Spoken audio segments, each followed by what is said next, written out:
We decided to come to Blenheim Palace today, and it was supposed to be sunny and beautiful this afternoon.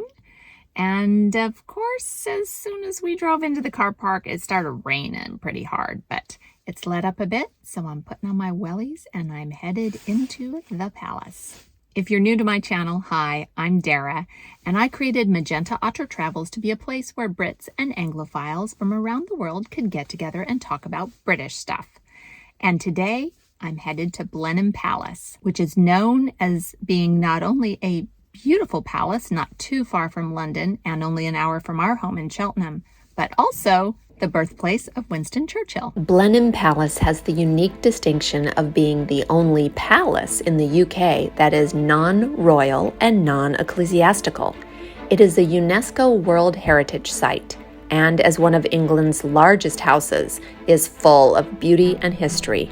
This was my third time visiting Blenheim. The first time was when I was at uni in 1985, and unfortunately, I can't find any photos from that trip. The next time I came was in 2012 with my husband Ian and our sons. We have many fond memories of that trip, of seeing our first cricket match in the back garden, of playing a giant game of chess, and of Trent frolicking on the lawns. What surprised me about this trip to Blenheim was the birds. I didn't remember them being a huge presence on past visits, but they were everywhere this time. And stay tuned for the end of this video to see the dastardly duck that attacked and bit me while I was trying to film the outro to this vlog. Blenheim is located on the eastern edge of the Cotswolds in the county of Oxfordshire, in the town of Woodstock. I really enjoyed visiting the small market town of Woodstock in 2012 because it was a Jubilee year, and it was lovely to see all the patriotic celebrations. There are many ties between Blenheim and the British monarchy, beginning with its origin story. The grand Blenheim Palace was built in the early 18th century as a gift from Queen Anne to John Churchill, the first Duke of Marlborough, in recognition of his military successes, culminating in the Battle of Blenheim in 1704. Construction of the palace began in 1705. Fast forward to today, where Blenheim is currently the home of the 12th Duke of Marlborough and his family. Let's start off our wander around Blenheim with a look in the stables. Stables are often very impressive architectural buildings, something that is surprising to Americans like me. Let's go check out what's inside the Blenheim stables. As you will see elsewhere in the palace, Blenheim has done a lovely job of recreating life back in the day throughout the estate. Here we can see the stables as they might have looked back when horses were kept here for the family and staff. Here's a wee peek inside the tack room. Look at the riding equipment ready to go. And here in an adjacent room, we have example outfits for the stable boy, groom, and coachman. And this is a cute horse race game that you can play with friends to see whose horse is the victor. I bet on the red one I lost. Those of you who are riders might be amused by me seeing what it's like to ride side saddle. I always wondered how those Victorian ladies did it in their long dresses. Seems a bit easier for me in my hiking trousers. I'm just thankful it's not a real horse. It was interesting to see the vintage carriage on display, and really fascinating to learn about the Blenheim Fire Brigade. This is the historic Blenheim Fire Brigade engine. A fire brigade was formed in the 19th century after the bakehouse caught fire in 1861, and they were ready when the saloon caught fire in 1896, right after the Prince of Wales had visited the estate. Fire brigade was brilliant and extinguished the flames in 45 minutes. The horse-drawn engine used a steam boiler mounted on a sprung carriage to create pressure to pump water. They could pump water out of the lake at a rate of 60,000 gallons per hour. Now that we're here on the palace grounds, it's not raining. It is sunny and clear and beautiful. Just perfect. He sounds like he's laughing at me. Oh, sorry, she. Ian almost got dive bombed. Walking around the courtyard of Blenheim is like walking around an art museum. The sculptures everywhere are amazing, and with the beautiful blue sky, it was kind of the perfect setting. Now it's time to go see inside the palace. From the minute you enter the doors of the palace at Blenheim, you are struck with a truly palace-like vista in front of you. Blenheim is known for its stunning Baroque architecture. This architectural style began in the 17th century in Italy and spread throughout Europe. It is characterized by exaggerated motion and clear detail, which are used to produce drama, exuberance, and grandeur.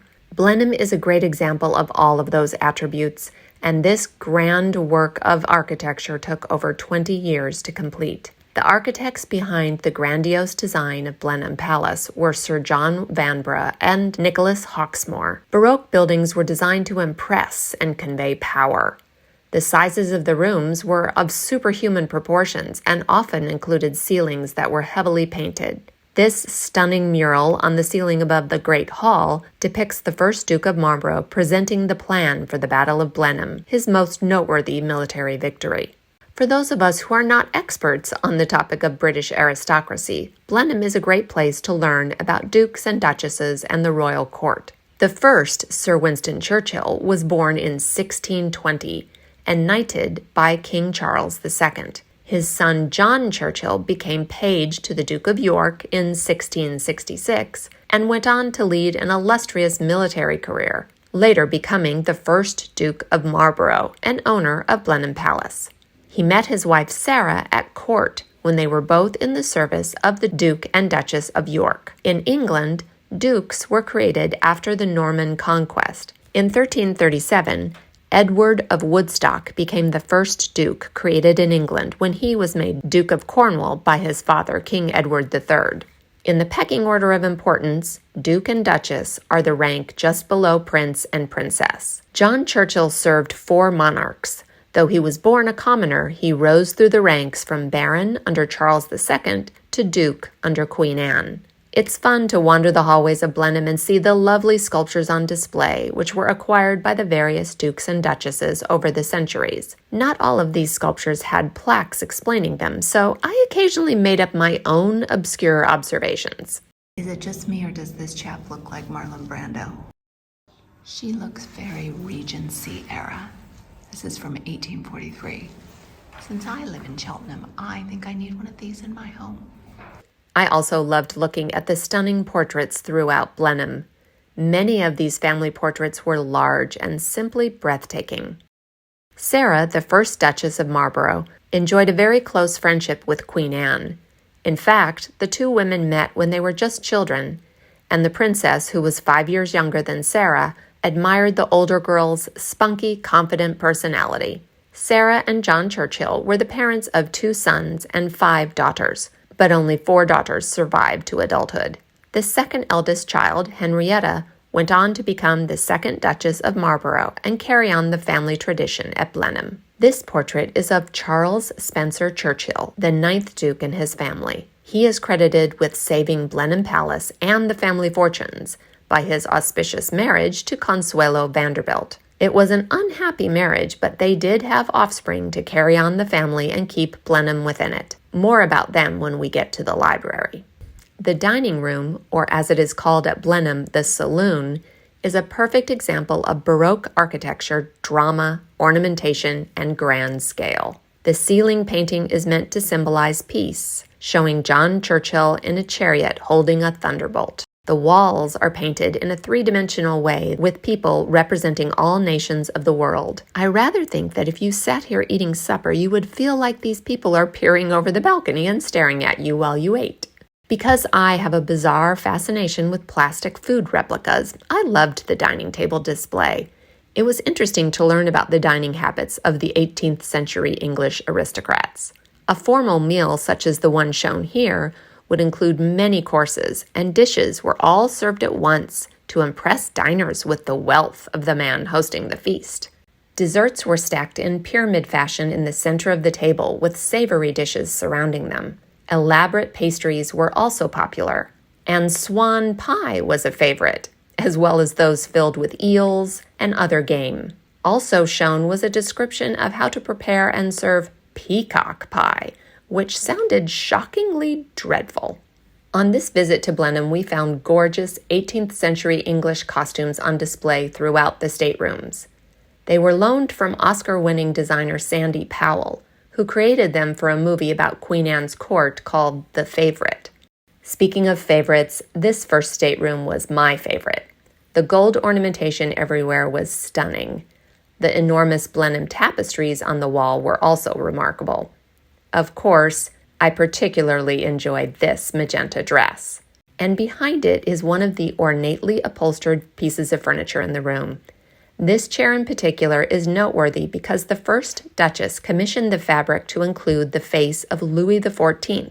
And when the chairs were upholstered, she specifically requested that his face be positioned on the bottom cushion so that when visitors were seated, they would be sitting on the face of the defeated king. More tapestries honoring the Duke's military victories adorned the walls of this room as well. The one in this corner behind the bright red uniform on display depicts the first Duke of Marlborough in his red jacket, astride his gray horse, accepting the surrender of the defeated French army.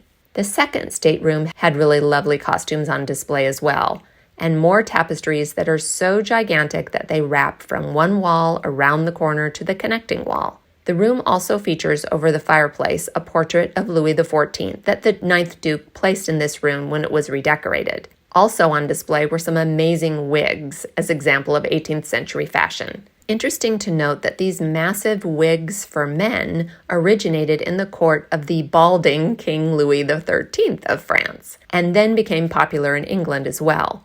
Wigs were not as popular on women at that time. Not only were the men's wigs rather extravagant and feminine looking, check out these men's shoes.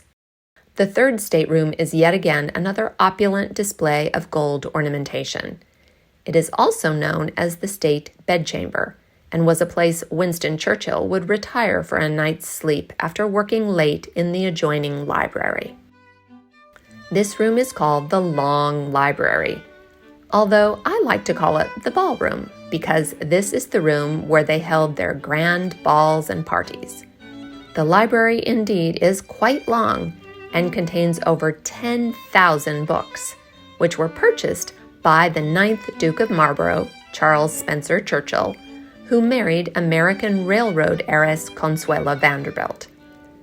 This was a financially beneficial match, which helped him do things like create this magnificent library, after the 7th Duke had been strapped for cash and sold off the library's previous collection of books.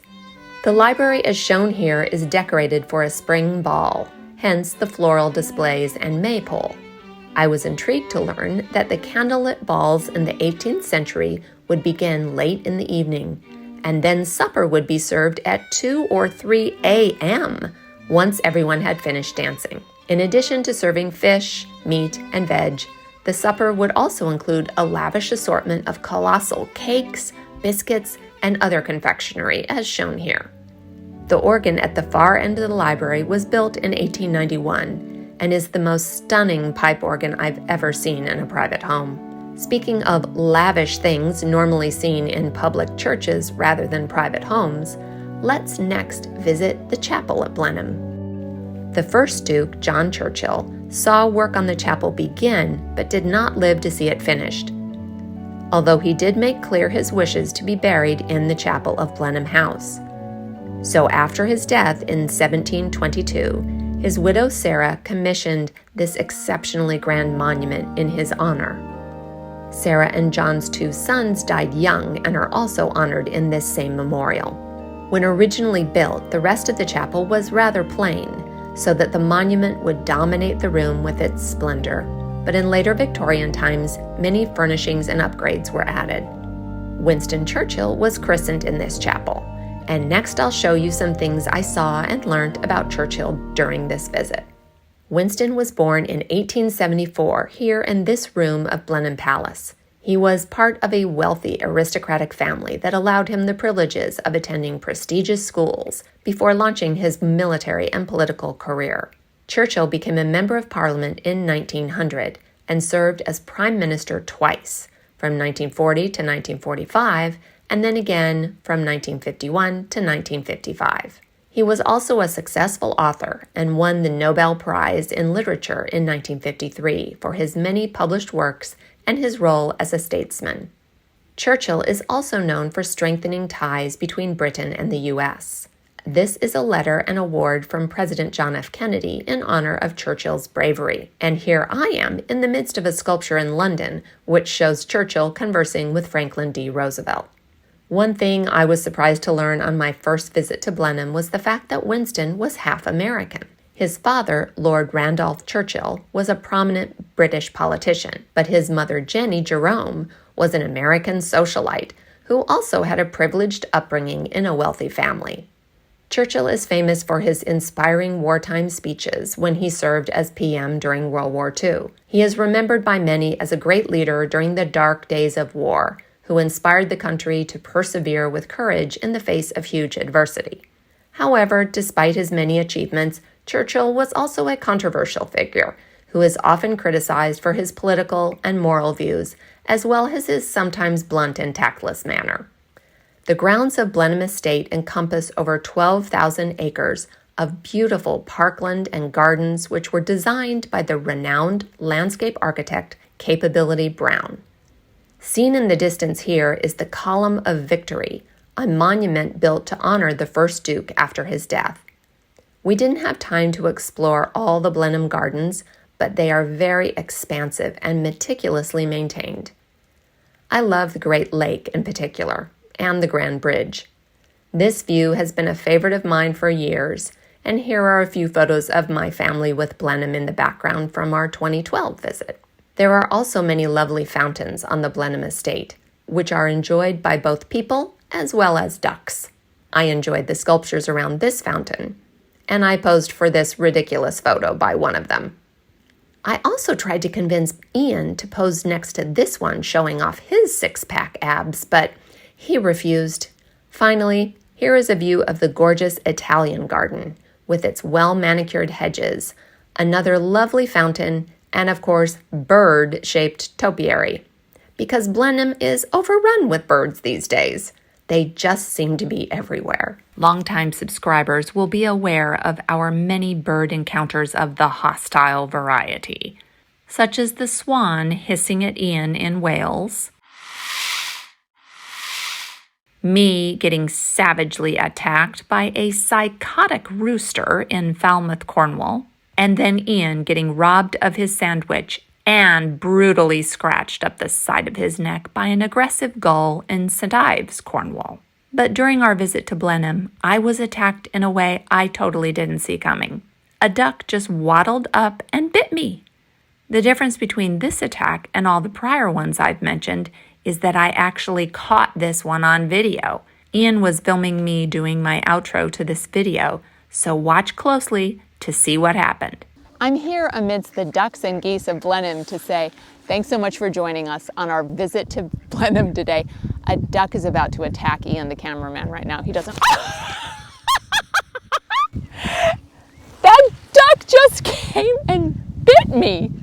Why did you do that? Am I invading your turf? Okay. Here's a close-up slow-mo replay of that cheeky duck in action. What a meanie. Thanks so much for joining us on our vlog of Blenheim today. I hope you enjoyed it. And if you like castles, check out this video of the 7 castles in Northumberland we visited in 2 days last summer. Thanks so much for watching, and do something good in the world today.